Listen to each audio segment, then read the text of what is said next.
Hi, this is Curtis. Good evening. I'm here in Foley Square. I'm here with the incredible Joe of Joe Speaks Truth. You had an incredible afternoon. What brought you to Foley Square? And you were just coming out of the steps of the courthouse. Tell me about your day.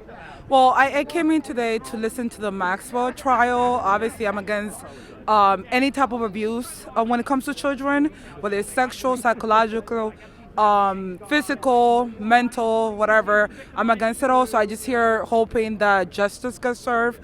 But I'm not too sure about that because the whole system is compromised. So yeah.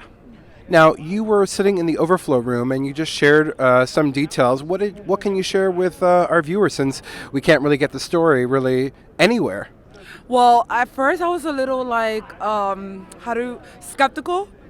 I was like, is Maxwell really here? What if that's like a body double or something? I don't know.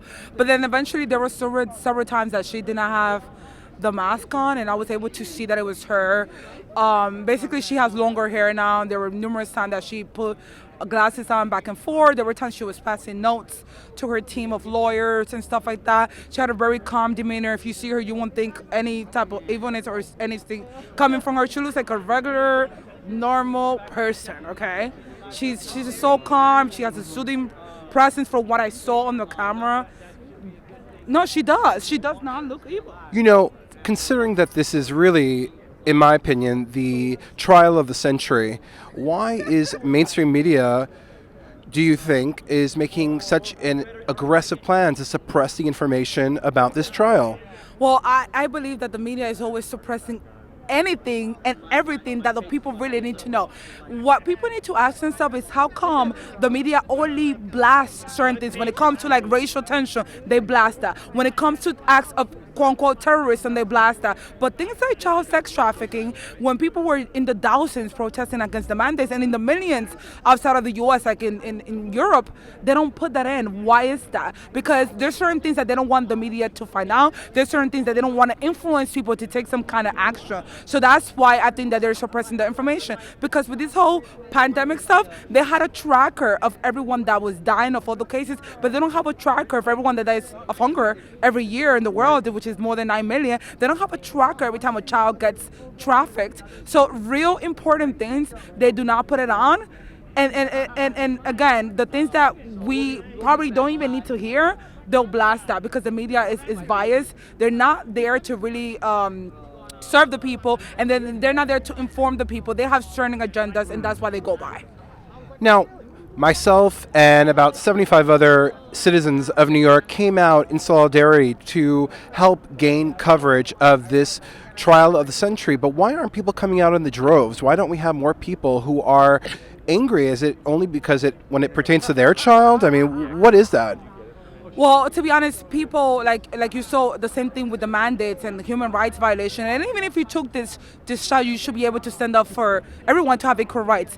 What's happened is that for decades, the people have been brainwashed into what's really important. If you notice, people will come out in the thousands to get a pair of Jordans, a new PS5, any new type of game system, for concerts. But for real issues that is really affecting society at large, they don't want to come out. For decades, children have been sacrificed. It's not the first time that I know about like a sex trafficking scandal. Like, for example, my parents come from the Dominican Republic, where I personally seen children being sold to people that have money. And again, the world has been put into a slumber in which they do not care about real issues, but think like when it comes to like race relations, you see people coming out in the thousands for racial, so quote-unquote tensions. But when children who are the most innocent and the ones that should be protected, because once you get the children at a young age, you can damage and you ruin a whole society with that. And even within our own family system, okay, we see sex trafficking rings, right? But within our own family system, there are pedophiles and people don't want to talk about that because it's something very uncomfortable that people will have to stand up and stop enabling some of our family members and stop enabling the system. Amen. Now, one of the judges I read somewhere said that this trial is too impure and sensational for the general public. How do you feel about that, considering that we live in a less than chaste world? Well, again, clown world, because We now have schools that are teaching kindergarten children about LGBTQ. We now have schools that are teaching children sex education and having these books that they shouldn't be able to have them inside the classroom. I believe parents should teach the children sex education, not the state. Second of all, movies, the games that the kids play, a bunch of violence and sex and drugs, the music industry that we have. These are the influence and the role models for children. So I find it extremely hypocritical. It's not that it's so scandalous. It's just they don't want the general public to wake up to the reality that we have been sacrificing children, like I said before, for decades, and that they don't want people to just start waking up to the reality, and they don't want people to start fighting for the new generation. So what do you think the outcome of this trial will be? What do you think based on your first afternoon, all day here, really? What is your outcome? What are you expecting? Or are you just going with the flow? Well, for now, I'm just going with the flow. Not much was revealed today.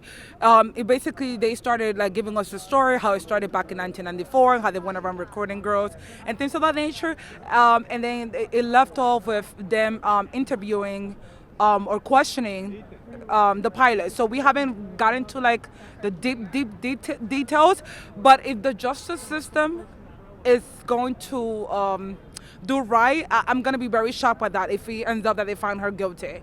I don't know, because I'm the type of person that, to me, all the world is a stage, like Shakespeare said. So I don't really have any confidence in the justice system, because this is just the tip of the iceberg. This goes deeper than that, and there's people that are way more powerful than Epstein that are involved in this. And I believe that if their names were ever to get revealed, there's a lot of people that will have to die first, because they will do anything in their power to conceal that from the general public finding out. How did we get here as a culture? How did we become so apathetic in the fact that you have to sell someone on the importance of protecting our children, our most beloved population? Well, like I've said it numerous times, it comes back within our own family unit. Like, a lot of us come from toxic generational trauma, generational curses, and within that system, you have enablers. So what happened in our family unit is spilled out to the rest of society, and what we have is a result of a very sick society that's willing to sell children, the most vulnerable, for profit. And there are people that are willing to turn a blind eye, because again, this is not just sex trafficking. It's our families, it's the school system, it's ACS. Every single department of our lives has been infiltrated and is sick, and we need to abolish the system to start a new, healthier system. But however, the only way to really change that is we look within ourselves and do our own, like you always say, our own shadow work, to realize, like, hey, I'm sick, I need to change, I need to become a healthier person. But that takes self-accountability and self-responsibility, which most people don't have the guts to do that. Right. Well, let's hope that we can inspire and encourage some people to start doing their shadow work. Great. Thanks for your time, and thanks for everything you do. I'm here in Foley Square with the incredible Joe Curtis of New York Freedom Rally.